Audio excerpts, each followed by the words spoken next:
Hi, guys. I am very glad to be back here with y'all. I've been traveling a lot lately and just seeing what y'all are talking about. Y'all were talking about something just a second ago that I wanted to touch on before we even get started. I think it was Shane. Shane, was it you? Someone was talking about imperfect people and like Shane, yeah, Shane Kerrigan. Shane was talking about John Dee and Edward Kelly and about how they had engaged at one point. I mean, it's a very, very interesting story. John Dee and Edward Kelly at one point had engaged in wife swapping, where essentially the way they worked was John Dee was a genius, but he had no scrying ability whatsoever. Sort of like I don't either. It's a thing that I have never been, using things like that, like scrying stones and all that sort of stuff. It's never been something that I've been especially proficient at either. So John Dee needed help, which is why he turned to Edward Kelly. Edward Kelly, Shane, you guys were talking about before we started how Edward Kelly was kind of shifty or could have been perceived to be kind of shifty. One of the things that whenever he was scrying, one of the things he told John Dee was that what he was seeing is that they were supposed to swap wives. And they did. It's even possible. I can't remember which one it was. One of them may have even had a child with the other's wife. I can't remember which it was. Long story short, you guys were talking about, how can someone, keep in mind also, was Edward Kelly shifty? Yes.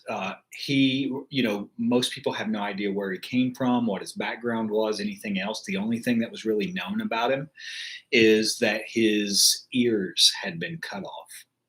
Well, in those days, that was the penalty for forgery. Like if you were caught forging royal documents, they would cut your ears off so that people knew for the rest of your life when they saw you, that person's a criminal. That person is a forger. They forge things. And Edward Kelly had his ears chopped off. Now, no one knows. It's never been recorded in history, like what he did for that to happen. No one knows.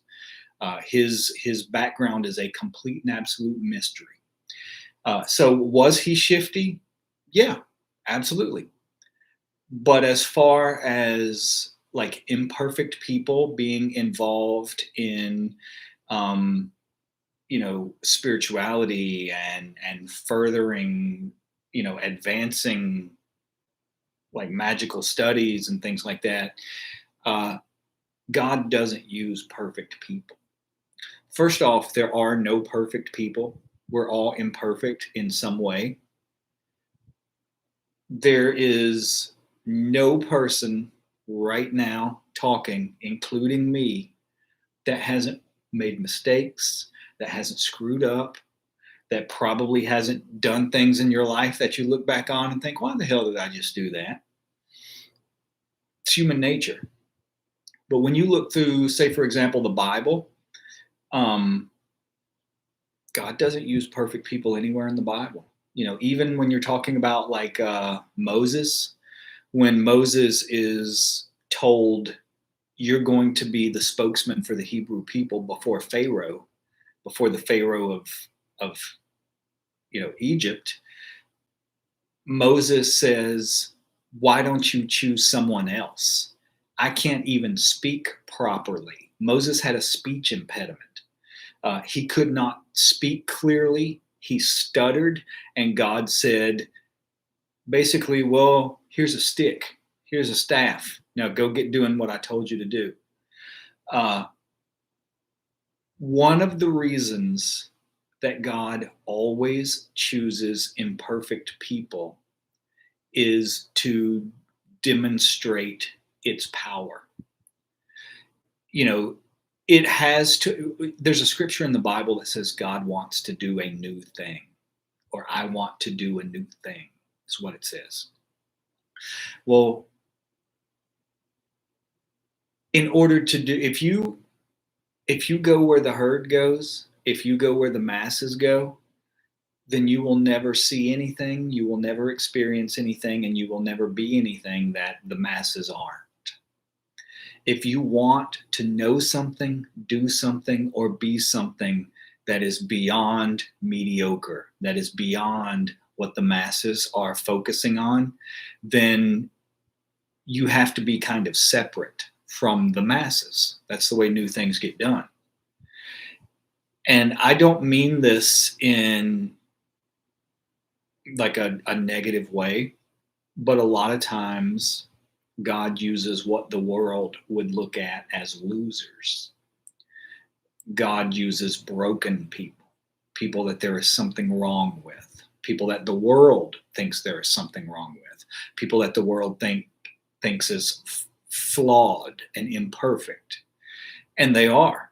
But this is the way divinity shows its power. Just like I said that, God loves a comeback story. Think of like all the different times when you're hearing about stories, and I don't mean just like biblical stories, I mean in our own lives. All the times that we have hit rock bottom before we have come back up. And different people hit rock bottom in different ways. I hit rock bottom when I was sitting in prison. I've hit rock bottom since I've been out. Whenever I first got out and had a complete and absolute nervous breakdown, I hit rock bottom. The reason for those comeback stories, like I'll give you one example from the Bible. Think of the story of Jesus. What I mean by hitting rock bottom, this guy is nailed to a cross. This guy is dead. He is dead. His life is over. It looks like this story is over. It looks like it has gotten as bad as it can possibly get. And then divinity swoops in, brings about the resurrection, all that sort of stuff, showing you that even when you think there is no way, even when you can't see a way out of the darkness of the situation you're in, even to the point of death, like in the story of Jesus, you're talking about death. When you can't see beyond that, that doesn't mean that there is nothing beyond that. That doesn't mean that God or divinity or whatever you want to call it, magic, can't come in and resurrect the situation. The reason for these two things, divinity choosing imperfect, flawed people in order to further its agenda, its progress in this world, what it wants to bring about, which is eventually heaven on earth. After the cleansing, after the purification, all of that stuff, what you will be left with is heaven on earth. That's what divinity wants. It's what it's slowly, gradually moving us toward. But both of those things, the imperfect people, the flawed people, the broken people, as well as the situations where it looks like there's no coming back from, the reason that divinity likes to use those things is because when other people see it, or even you, when you're experiencing it, but when other people see it, when other people hear about it, it gives them hope. In the darkness they are in, a lot of people are in states of darkness where they feel like, I'm never going to survive this. I'm never going to get out of this. If they can see, if they can hear about other situations where other people were in that predicament or similar predicaments or worse predicaments, it will give them hope. It will give them faith.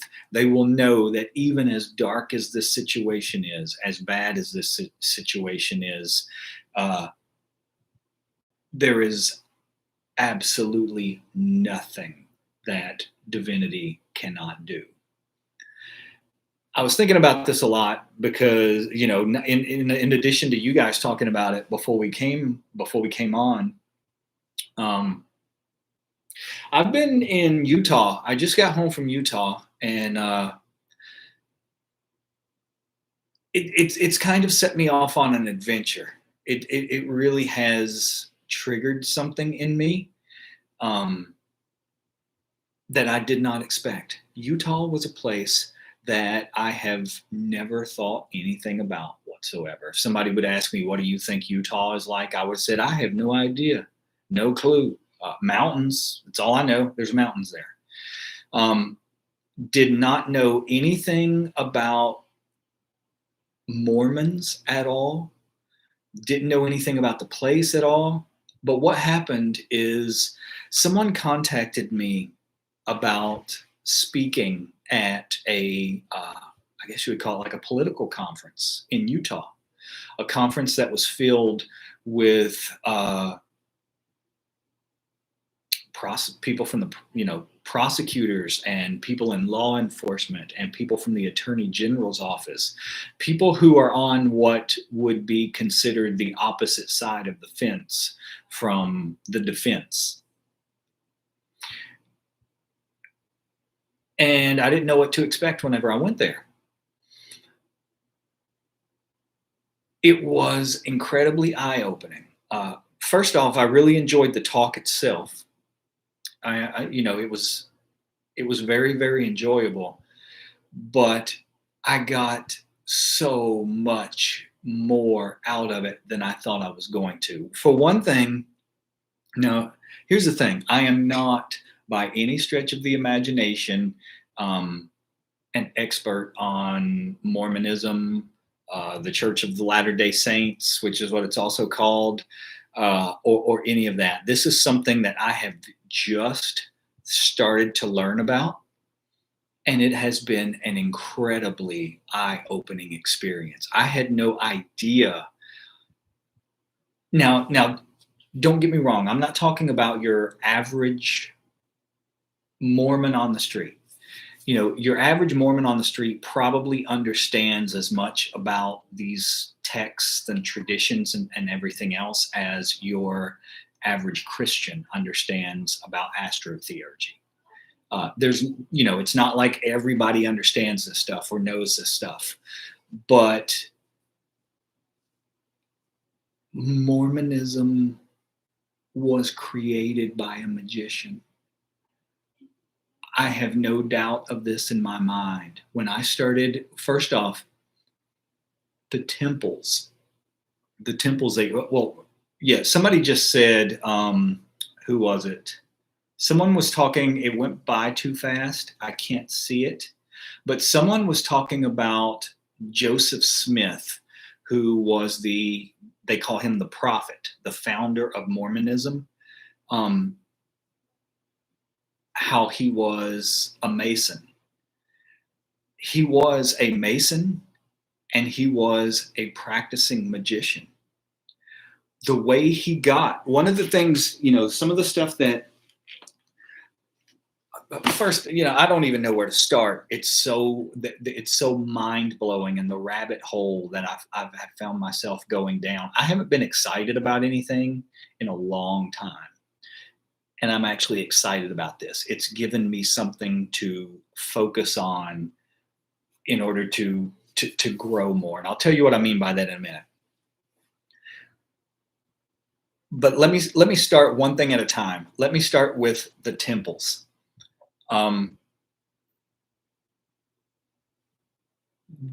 temples are some of the most beautiful structures I've ever seen in my life.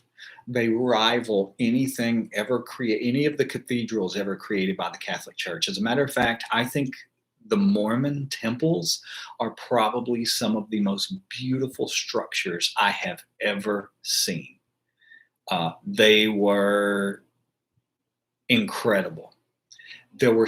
And I only got to see, I could only see the outside. Like, I wasn't allowed to go into the temple. You are not allowed. It's not like, a church where just someone can get up on Sunday morning and think, I'm going to go to the Mormon church today. They do not allow that. If you are not a member of the church, you do not enter the temple after it has been consecrated, after it has been made holy. No one outside is allowed to come in. That the exception to this is whenever they build a new temple, they yeah, Alicia Dissolves says the one in San Diego looks like a crystal castle. It's huge. That's what they all look like. They all look like castles made of crystal. Trying to think, where should I even start with this? Okay, so you're not allowed to go inside these temples after they are consecrated, um, unless you are a member of the church. Functions very, very much like a secret society or like a magical order or a lodge. Like, you're not going into a magical order or a lodge or any of that stuff if you're not a member. Unless, like in the case of the Mormons, they have what they call, whenever they build a new temple, they have an open house before it's consecrated. At the open house, it's open so that anyone who wants to can go in. Anyone can, look around or see the inside. And I really, really want to see the inside of one of these things. So one person that I met while I was in Utah was a bishop from the Mormon church who is very, very interested and hungry to learn magic. He's just started off on this path, but he has already started to make connections, where he's understanding this in a way that the average person in the church is not going to understand. Your average Mormon is probably a lot like your average fundamentalist, in the South, but that doesn't mean there aren't people there that understand this stuff. And he was one of them. So I think what I'm going to do is, in April, they are having an open house at a new temple in Washington, D.C. And I think I am going to go and join up with this bishop from the Mormon church again, and we are going to go inside this temple. The outside of these things, which I did get to see, like, I could not believe how amazing these things were. And a lot of them, the one that I could see into, there's a statue. If you've ever heard of is it called the Christus statue? Christus, I believe it is. Incredible, amazing marble statue of Christ. They took this as like it was actually created by an artist in Denmark, but it's mind-blowingly beautiful. I want one of these. They make reproductions of it, and I want one of these things in my home. But they chose this symbol because for a long time, most people did not even know that Mormons were that they were Christians, that they were part of Christianity. Most people thought it was like a complete separate religion, some weird offshoot that wasn't attached to anything, just something created by some guy. They didn't realize it was still connected to Christianity. So they chose that statue as like their logo, and you see it everywhere, and it's beautiful. But their rituals, I got to ask a lot of questions about their rituals, and their rituals were written by Joseph Smith, and they're sort of very much modeled on Masonic rituals, like Masonic initiation rituals. So they do one ritual, for example, where all the men in the audience play Adam, and all the women in the congregation play Eve, and they reenact like the story of the fall, like the Garden of Eden and them talking to the serpent and the fall of mankind. They reenact all of that as like a mystery. Like, that's how they used to do in the mystery schools, the ancient mystery schools, like in ancient Greece. They would reenact these myths. That's the same thing they're doing in the Mormon church. Another thing that I did not realize, there is stuff here, and most people in the Mormon church are not going to dig deep enough into this stuff to uncover a lot. They're just doing it because, like, they were born into this religion, and it's what they grew up knowing, and it's what they were, raised as or whatever. And that's They're content with that. They're not going to dig into it any deeper than, your average Baptist or your average Catholic or your average Pentecostal or Methodist or whatever it is. But what was I going to say? Oh, one of the things that you find that Joseph Smith talked about was, how in magic it said that what you're developing towards, like when you reach a high enough state of consciousness, you can create your own universe and dwell within it, just as God did with this one. You know how I talk about we are God, that God poured itself into the dimensions of time and space and became the world. It's not like it created the world like an artist creating an art piece, where at the end of the process, the artist is here and the piece is over there. When we're saying God created the world, we are talking about this infinite energy and consciousness that pours itself into the dimensions of time and space and becomes the world, becomes us. The Mormons believe their texts say that the God of this world was once a man just like us, was once a human being who achieved this exalted state and then created this universe, and that we can do the same thing that he did, that it did. We can become the gods of our own universes. This is in Mormon theology. It was like coming across this stuff is mind-blowing. A lot of people don't know that when Joseph Smith, even when he was talking to, when he was like dictating the Book of Mormon and all that, and we've got that here too. They gave me one of these. We're going to talk about all this. When he was dictating the Book of Mormon, he did it by scrying. Just like John Dee. Remember when we started off how we were talking about John Dee and Edward Kelly, and how when they actually were talking to the angels, they used what they called a show stone. A show stone is just a scrying mirror. It's something you stare into while you're scrying. You're not really looking at the object. You're looking into whatever you want to call it, the spiritual dimension. A lot of times when you shut out your physical senses, like when you close your eyes, it helps you visualize better. Well, some people can see energy and what's going on in the energetic realms better whenever they focus on something like a scrying mirror, which is what John Dee and Edward Kelly used. They called it a show stone. Joseph Smith did the same thing. That's how he got the information that he had. The way he did it, he had two stones and he would put them inside a top hat and then press his face into the hat to block out all the light, and then stare at these stones in the hat, and he would be given all these messages and shown all of these things. So Joseph Smith was scrying.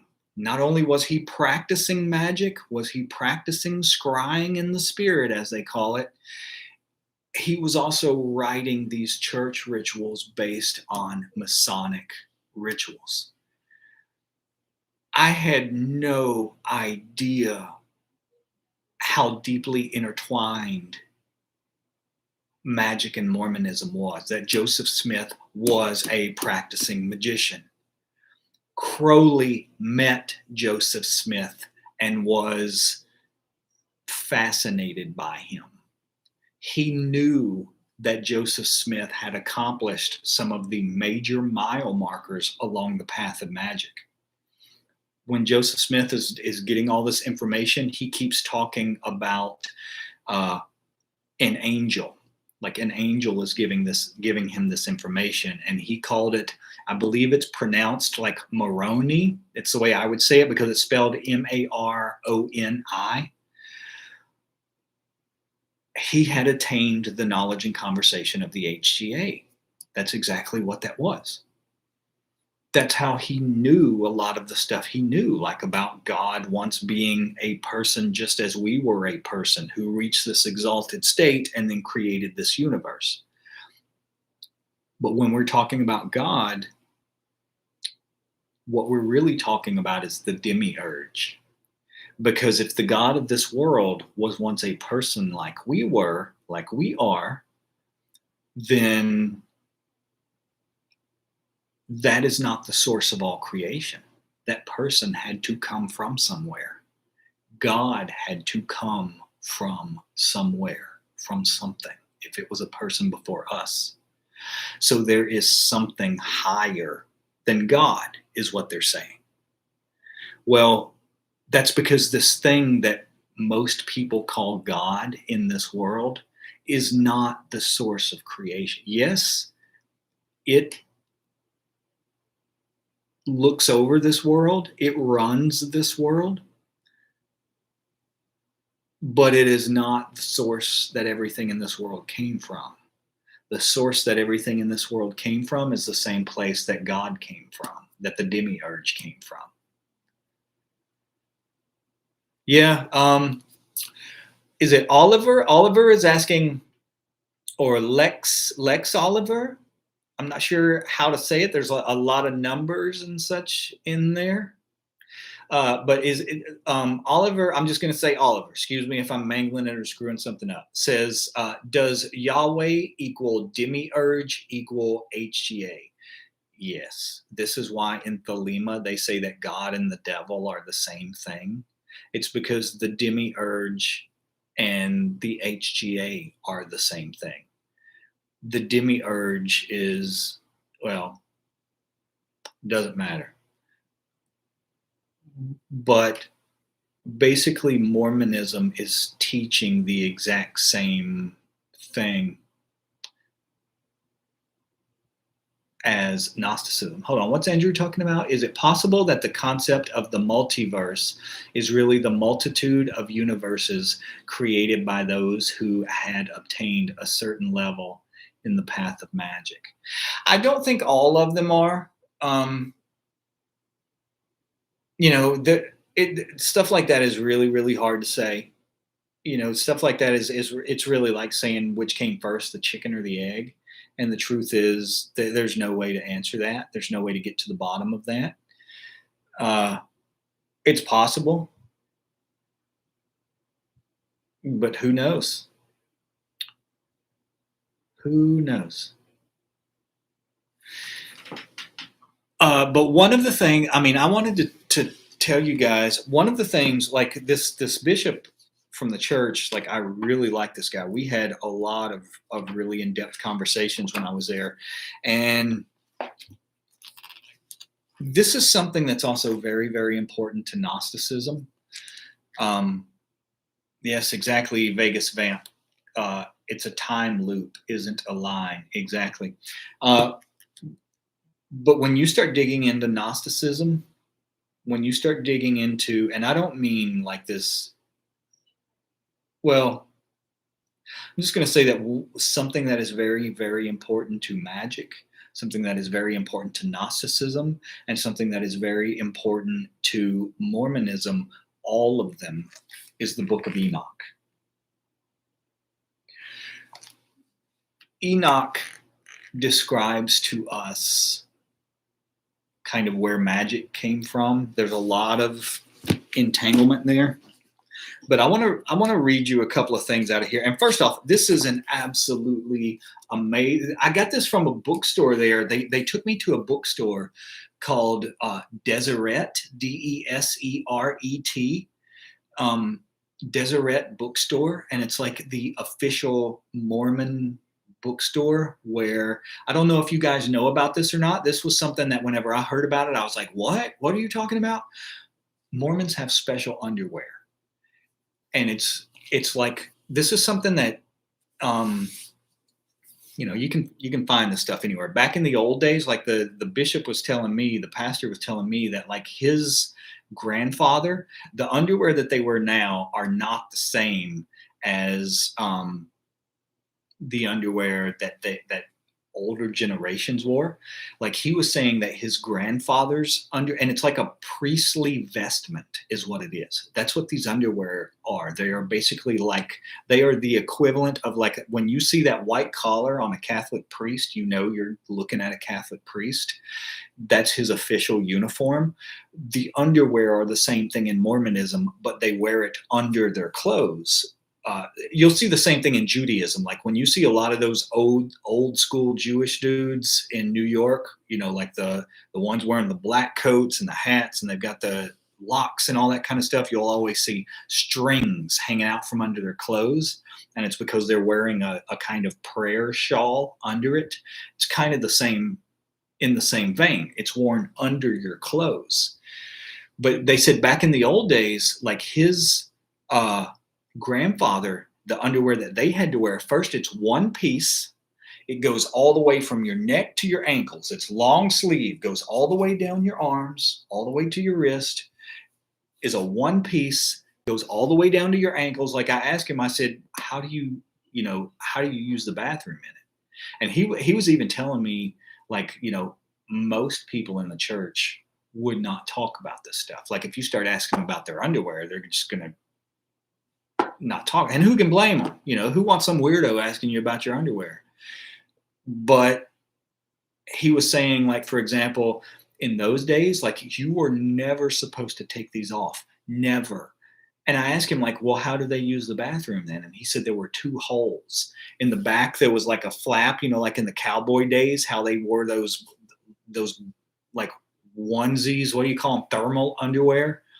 You know, it's like a giant onesie type thing with a trap door on the back. You always see them in those old cowboy long johns. That's what I'm looking for, Andrew. Yes, long johns, like a one-piece long john suit.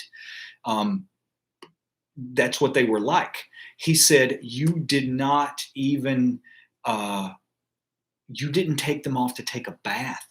Like the way you took a bath is you would take one body part out of the underwear at a time. Like you would pull it down and pull your arm out, and then bathe this arm, soap it up, rinse it down, dry it off, put it back in, pull this arm out, lather it up, wash it off, dry off, put it back in. Like you go through one body part at a time, and you never completely take these off. That's a good point. Kayla, or yeah, Cailah, Kayla. I hope I'm not mangling that. She's saying they never wash them. I didn't ask that. That's an interesting question, though. I should have asked that, like how they got them clean, because you would think if you never take them off, they would smell bad. But even on their underwear, Kayla, excellent, thank you. But even on their underwear, you know, the Masonic Compass, like when you say the word compass, most people think of like the thing that has a needle on it that spins around and shows you north, south, whatever. When we're talking about a compass, like in masonry and magic, you're talking about the tool that you use when you're doing sacred geometry. It's like, you know, it's a triangle type thing. It's got two legs on it. It's made out of metal, and you clip a pencil to this part, and this part you stick on the paper, and you can turn it and draw a perfect, flawless circle because of the turning around. On their underwear, they even have the Masonic Compass. It's sewn onto the underwear. Masonry is a very, very deep part of what they're doing. Like I said, not all of them know this. Not all of them understand it. Just like, you know, but one of the things that's so important to them that they rely on a lot, that they use, is the Book of Enoch. Enoch,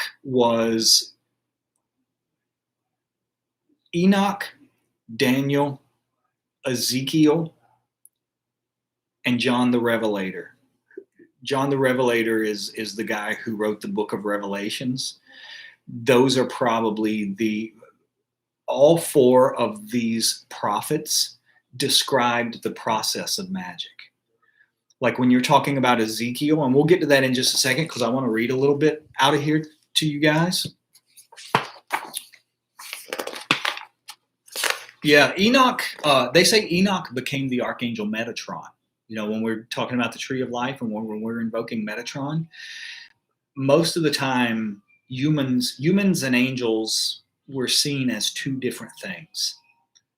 It's not like most people just turned into angels whenever they die. But in the book of Enoch, it says Enoch walked with God and Enoch was no more, meaning he just disappeared one day. And it's assumed that he went up to be with God. They say that Enoch became Metatron, that he, as a reward, he was given this office. But there's all kind, and here it is right here. Whenever you open the first page, I mean, there's illustrations in here. This is Enoch right here on this first page. See the bottom of it, and it says right here, and Enoch walked with God, and he was not, for God took him. And that's from Genesis 5:24. So Enoch is mentioned in the book of Genesis, but keep in mind that the Bible that we use now, it's been mangled a lot. A lot of stuff has been left out of it. Just like the Muslims believe that the reason that Muhammad had to give the Quran again, like they view the Quran as the word of God, the reason that Muhammad had to give the Quran, had to give the word of God again, is because they believed that, like when the Bible was written, it had been, what's the word? Basically tampered with, screwed up. Like kings and governments had put their hands into it and took stuff out of it and changed stuff around to the point where they were using it to mislead people. So the Bible had become corrupt due to man changing it, due to man interfering with it over and over. Tainted, that's a good word, Dakota. Tainted. So Muhammad had to give the Quran again to try to give it back to the world without that taint in it, without those impurities, without that corruption that had been brought into it by all these governments and kings and people that were striving for power. Mormons say the same thing. They say that the Bible was corrupted and things were taken out of it, things were left out of it, and that basically what Joseph Smith was doing was the same thing that the Prophet Muhammad was doing, trying to rectify, trying to restore it to what it was originally supposed to be. That's a really good point, Angelica. Angelica says it's like the game of telephone, subtracting and adding over time. That's absolutely what it's like. It gets mangled over time. But one of the things that got left out, that got taken out, was the Book of Enoch. You will find mentions of Enoch and of the Book of Enoch in the Bible, but they still took the Book of Enoch out. Like this one right here, it says, and Enoch walked with God and he was not, for God took him, from Genesis 5:24. So Genesis tells us there was a prophet named Enoch. But at some point in time, people who had power and control decided that they wanted to get rid of this book. And I can understand why they wanted to get rid of this book, because all of the prophets were basically teaching us how to free ourselves, to go beyond the demiurge, as well as free ourselves from the control that men are imposing upon this world. And when I say men, I'm talking about like governments and kingships and all that sort of, like the misery of, like the Gnostics believe that this world was, that we had been imprisoned in this world, and that every time you die, you could not escape this world. You would incarnate back here over and over and over. Just like the Buddhists say that we're on the wheel of samsara, the wheel of suffering, same thing. The reason for practicing Buddhism is to transcend the wheel of samsara, to free yourself from it. The same way with doing the practices that the prophets gave us was designed to take us beyond the demiurge so that we are no longer imprisoned within the physical world. So another thing, there's another picture of Enoch. This one by William Blake, the famous artist William Blake. This is a picture of Enoch drawn by him. And he says, this is the words of the blessing of Enoch, wherewith he blessed the elect and righteous, who will be living in the day of tribulation, when all the wicked and godless are to be removed. And that brings me to little bits and pieces that I'm going to kind of skim through this a little bit. I would highly recommend getting this book. This book, like, you can find, Brooke is talking about Leviathan. There are sections in here on both Leviathan and Behemoth. I was looking at it right before. Let me see.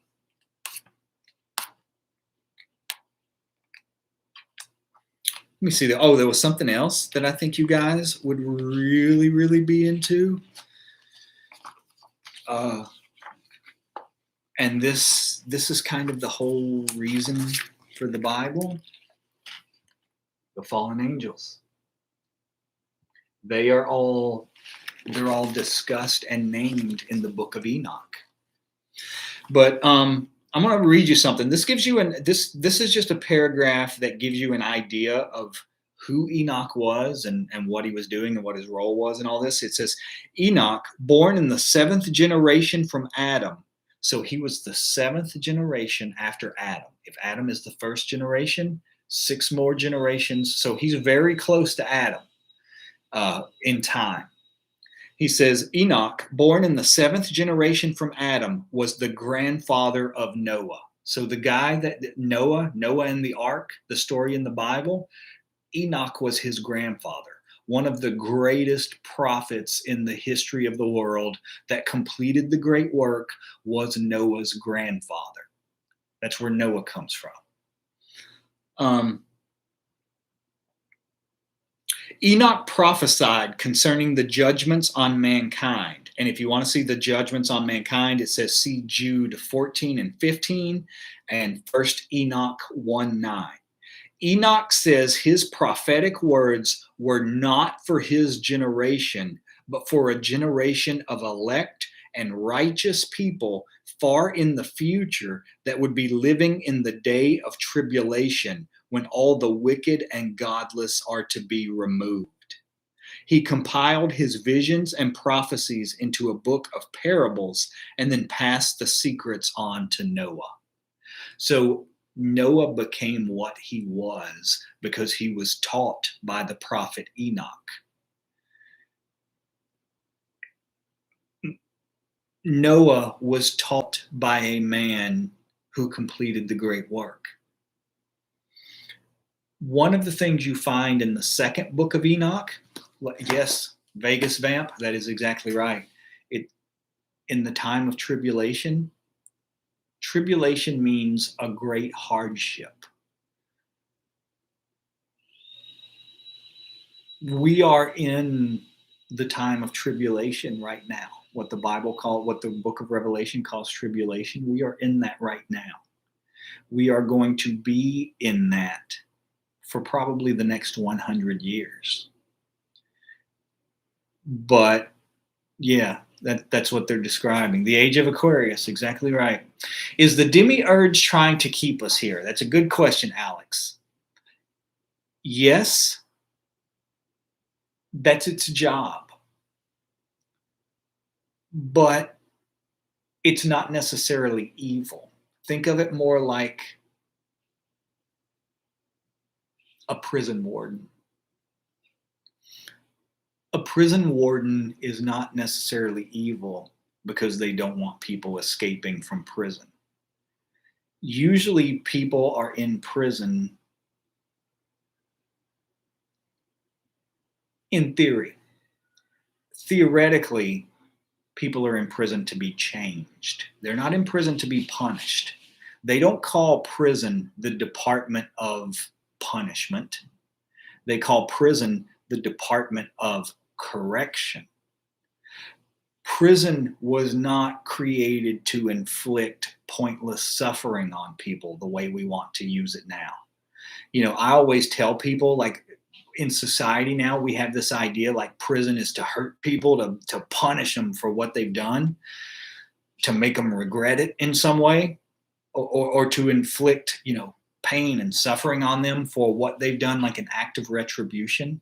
But that's not what prisons were supposed to be for. Prisons were meant to reform you so that you can then fit back into the world in a way where you're productive and constructive and you're not hurting anyone.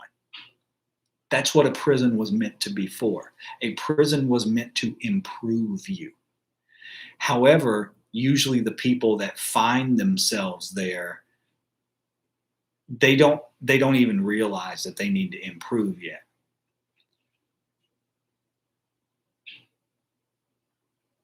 I think Angelica's got a good point. She says, as a Christian, I thought godless meant people who don't worship God. Now I wonder if godless refers to people that haven't achieved God status themselves. Here's what I think. Here's my own, the conclusion that I've came to. What godless means is people who don't look up to anything beyond humanity. We're in a time period right now where mankind worships its own intellect. That's their highest god, is their own knowledge. That's what they mean by godless. The opposite of godless would mean someone who is focused on something above the mundane, mediocre bullshit going on in this world, because none of this crap matters. It's like Christ says, I think it was in the Gospel of Thomas, I can't remember, he says that whoever looks closely at this world will find a corpse. This world is a corpse. This world is dead. There is no life in this world. There is the illusion of life, and that's what most people are chasing after. They're chasing after this illusion that there's something in the world that's going to fill this hole in them. That's a good point. That's a good point. We the people, that you just described it really accurately. We the people says wicked also doesn't necessarily mean bad. It means ignorant and base, lacking knowledge of divinity. Exactly.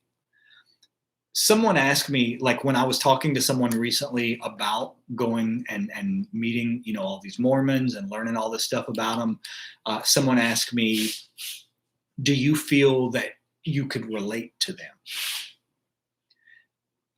And what I told him, my answer was, I feel now like I can relate to people who are single-pointedly focused on divinity, whether they be a Mormon, whether they be a Muslim, whether they be a Mason, whether they are a magician. As long as this person has their gaze on divinity, at least we have 1 inch of common ground. And I feel more like I can relate to any of those people more than I can people who are interested in nothing in this world but, like, say, going to the next concert, or I don't even know what the hell people do now. Honestly, I don't. I kind of quit keeping track after fidget spinners. Remember fidget spinners when those things became popular?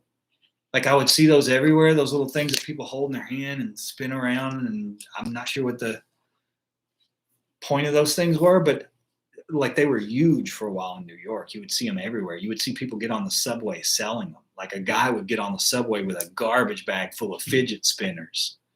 And that was like the last thing that I really remember noticing that people were into. So I'm not sure what people are into now. But what they mean by godless are people who are not, remember, you're going to move towards what you put your focus on in this world. Distraction. That's it, Vegas Vamp. Distraction. Yeah, Andrew says they give people something to do who have anxiety or nervousness.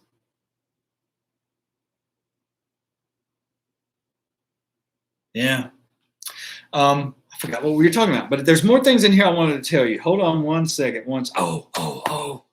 Another thing that this is one of the things, just like in the book of Daniel. Remember in the book of Daniel, for a long time, historians now said that there is no way that the book of Daniel is what it claims to be. You know, in the book of Daniel, you've got this prophet that the Bible calls the master of magicians.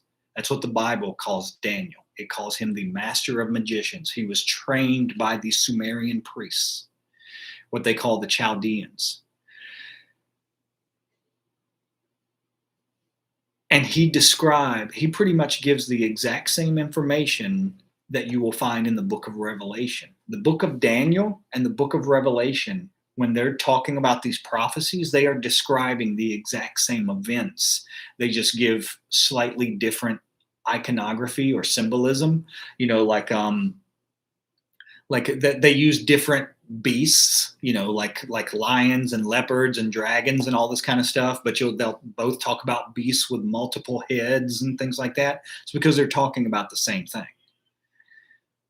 Where was I going with this? I had a point. Daniel, what was Daniel? Oh, so for a long time, historians said, like, what Daniel is describing in the book of Daniel, the prophecies he's giving, they said that there is no way that this is accurate.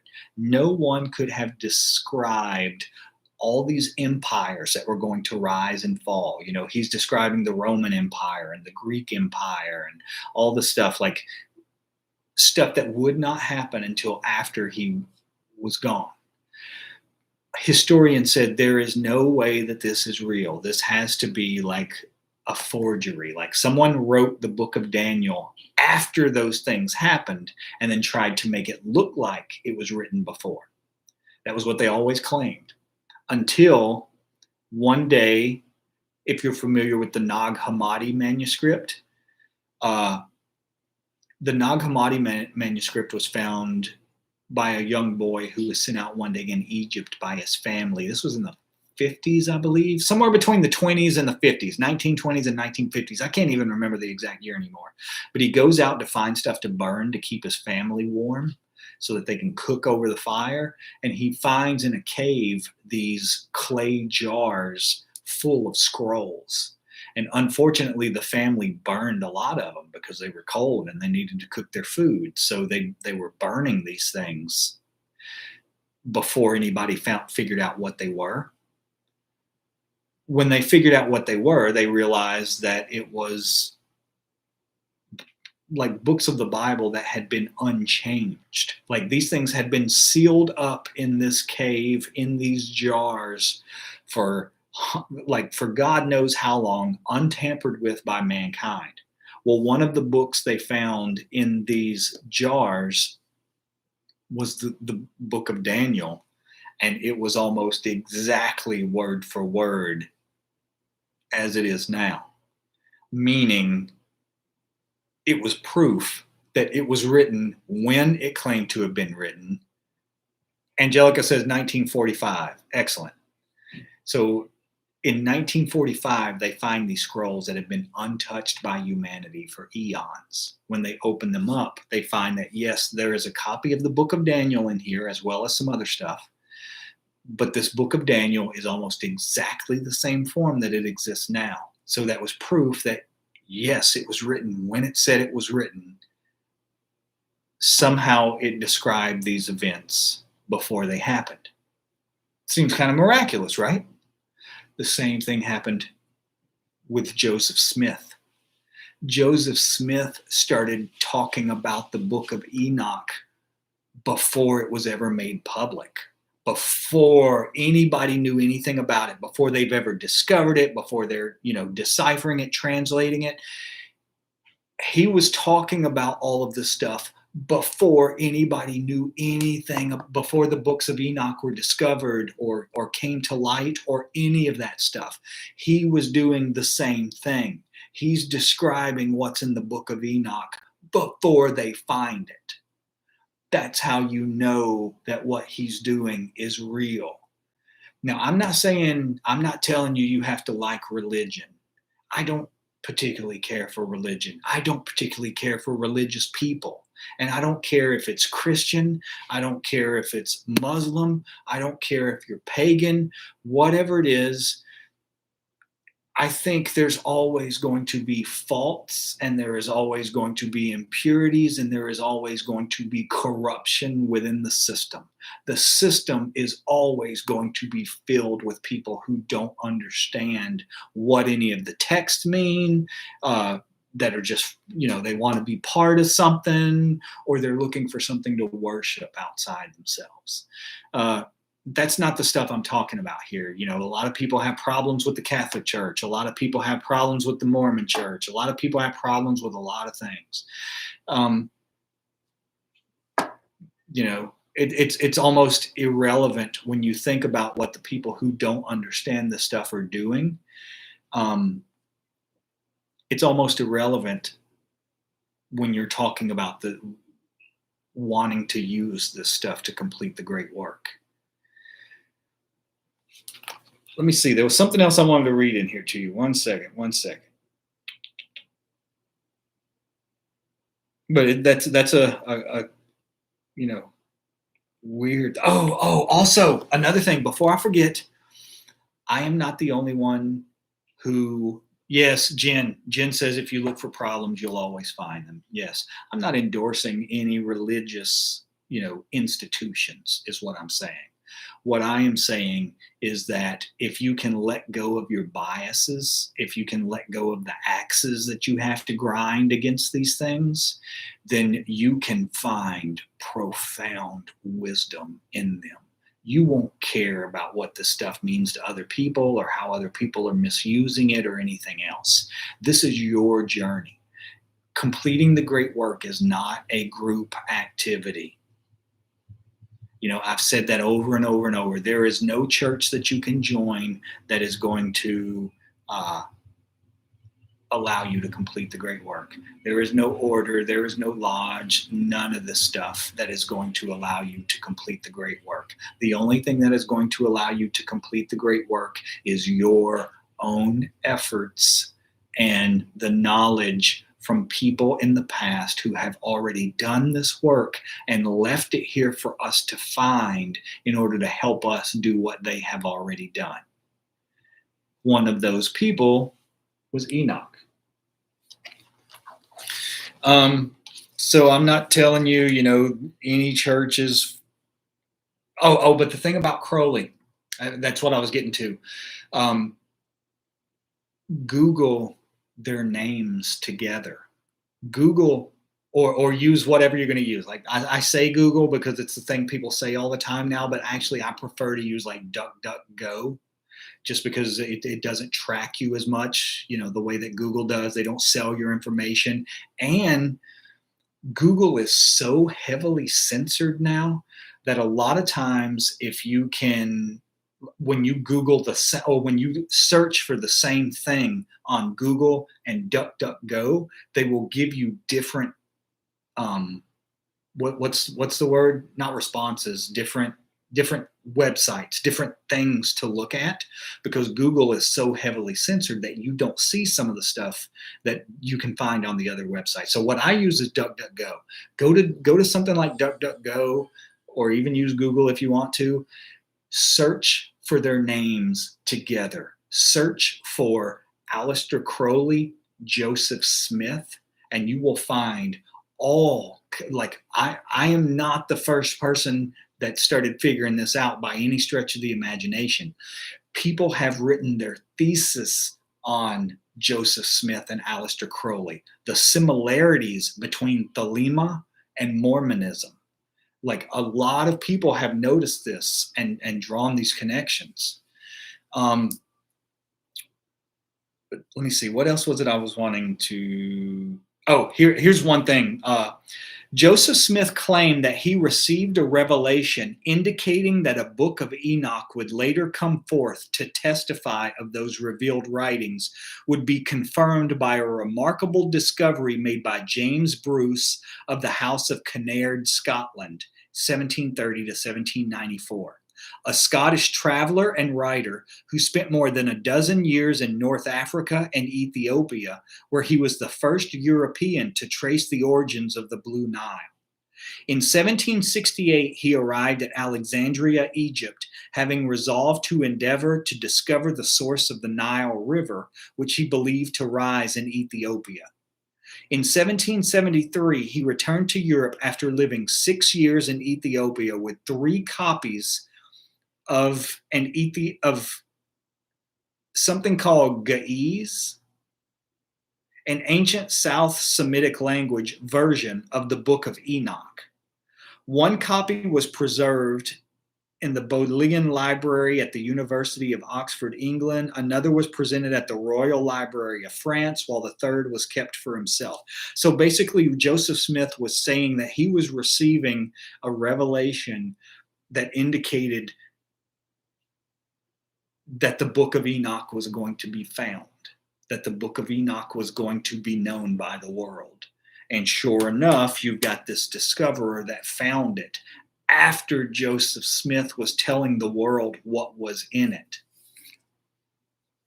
But there was one other thing I wanted to read you. What was it? Let me see. Here we go. So there's Enoch, like the books of Enoch. You have Enoch 1, Enoch 2, and Enoch 3. So the central theme of second Enoch, the second book of Enoch, is the ascent of Enoch through 10 heavens, his luminous metamorphosis near the throne of glory, and his initiation into the heavenly mysteries. The book, which combines the features of an apocalypse and a testament, can be divided into 3 parts. The first part, chapters 1 through 38, describe Enoch's heavenly journey to 10 heavens that culminates in his meeting the Lord face to face, where he reveals to the seer the secrets of all creation. After this encounter, Enoch returns to earth to instruct his children in the revealed celestial knowledge he received from the Lord and the angels. Celestial knowledge. The knowledge he received was based upon the stars. The temple that I got to see the outside of, I wasn't in Salt Lake City. I didn't see that one. I was in a place called St. George. The outside is engraved with iconography pertaining to the sun, the moon, and the fixed stars is engraved on. Yes. Oh, yes. Oliver says the Merkaba riders. Exactly. The Merkaba, like what they're describing, when he's talking about ascending through these 10 heavens, he's basically talking about Aristotle's model of the universe. You've got the earth in the middle, and then you've got the 7 planets, and then you've got the signs of the zodiac, and then you've got the deacons and like you're rising up until you reach what Dante called the Empyrean, the mind of God. So Dante described the exact same process that Enoch described.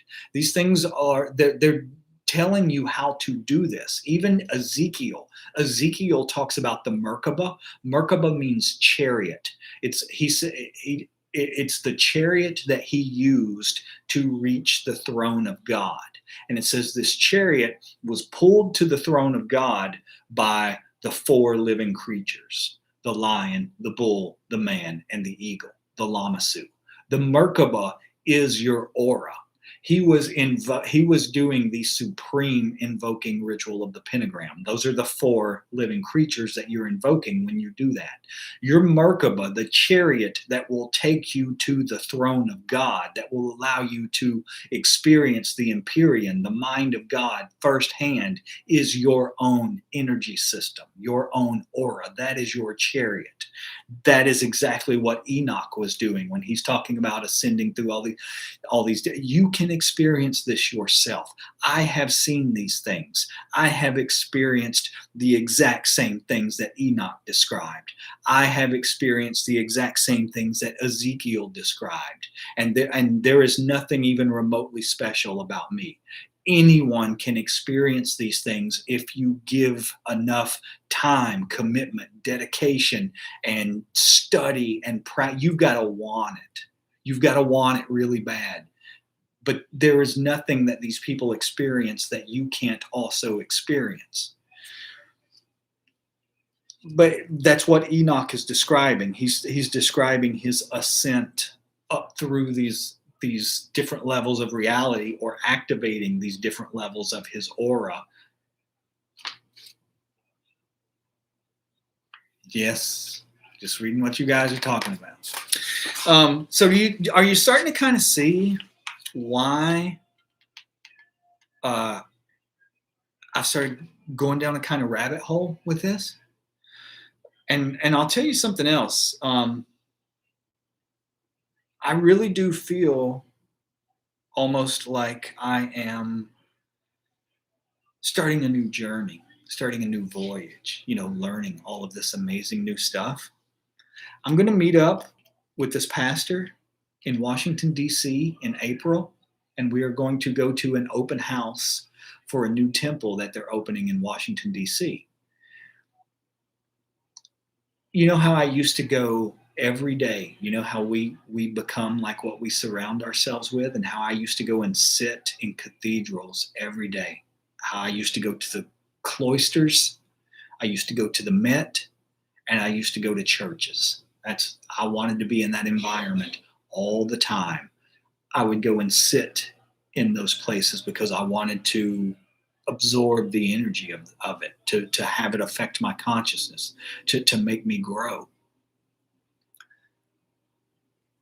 I want to go to this open house, and if I feel called to do so, once I do that, I have even given consideration to going through the process of becoming a member of the Mormon Church, just so that I can have access to the temples. It would be, sacred places filled with this divine energy that most of the world doesn't have access to. I just want to go into these places and be able to bathe in this energy and get what knowledge they have, and be able to witness and take part in the rituals that they're doing. It's like, it really is like starting a new voyage. We'll see. It's like they say, man proposes, God disposes. I may get up tomorrow and think, I'm too tired, I'm too old, I don't feel like doing this. But right now, that's kind of what I'm looking at, and what I'm really excited about the potential of, is being able to see inside of all of these temples that the rest of the world isn't allowed to see inside of, being able to witness and even take part in these initiation rituals that most of the world will never see. Yes, exactly. Would I ever consider taking us patrons on your voyages? That's exactly what I want to do. Just like I'm sharing this stuff with you guys, like all the stuff that I'm finding now that is like making me excited. I'm just being honest, guys. I haven't really been excited about anything in this world for a very long time. I feel like nothing in this world really means anything to me anymore. It doesn't really matter. And I don't mean that in a jaded way. It's more just like Jesus said, when you examine the world, you find a corpse. This world is a corpse. There's nothing very interesting to me in this world. This is interesting to me. This is exciting to me. It makes me feel like I've discovered something else there is a lot of growth and potential in. So if that were to happen, if I were to do that, I would be ordained in the Rinzai Zen tradition of Japanese Buddhism. I would be a member of the Roman Catholic Church, a member of the Mormon Church. So once again, it's not like I don't use these things to build an identity for myself with. It's not like, I want to be a Mormon, because it's like the Buddha said, there comes a time, or someone, I can't remember who said this, it might have been a Zen master. He said, there comes a time when you have to stop being a Buddhist and start being a Buddha. The Buddha was not a Buddhist. Christ was not a Christian. Uh, for me, it's all about the knowledge and the journey and piecing things together. And I'll tell you something else that's crazy. Speaking of piecing things together, another thing that I learned, um, yes, Blue Dreamer says cross pollination. Exactly. So here's another thing I learned going on this theme, and I'm going to shut up in 1 second. I see we've been going over an hour. I didn't realize we were going this long already. I'm going to shut up in 1 second, but one more thing. About the cross pollination and something else I learned. You know, a lot the first and usually only thing that people comes to people's minds whenever they think of Mormonism is polygamy, like guys having like multiple wives. Technically, almost none of them do that. That is like a very, very small fraction of like really radical people that are not, you know, like the mainstream. But where that stemmed from, what it came from, is Joseph Smith. Look up celestial marriage. Celestial marriage was considered their highest ritual. When you Boba says, sounds like a headache. I'll tell you something. One time when I was in New York, it just reminded me of that. Just a short little off thing. When I was in New York, I heard these two Muslim guys talking one day, and one of them was saying to the other one, he says, I'm thinking about taking a second wife. And the first one looks at him and said, why would you do that to yourself? And it was, you know, it was just something about that to me just was hilarious at the time. But where it comes from in the Mormon church, what Joseph Smith taught was that all of humanity, that there were certain rituals you could do that sealed you to someone. And once you were, this is what celestial marriage is. Once you were sealed to someone, then you would always be with that person. Even after you die, no matter where you incarnate. And they would even, like, it wouldn't be just like a man and a woman. Sometimes, like, say, for example, a man and a woman have been married and they've got 2 or 3 kids, and they decide that they want to go through this initiation ritual, the celestial marriage, you know, not just a regular legal marriage, but they want to go through this celestial marriage. The entire family is sealed. The entire family goes through it, not just the husband and wife, but the kids too. They are all sealed together so that they will always be together forever. And this is like the highest ritual. Not everyone gets to do this. Not everyone makes it this high. It's just like anything else. You know, you're only going to have certain people that rise to that level.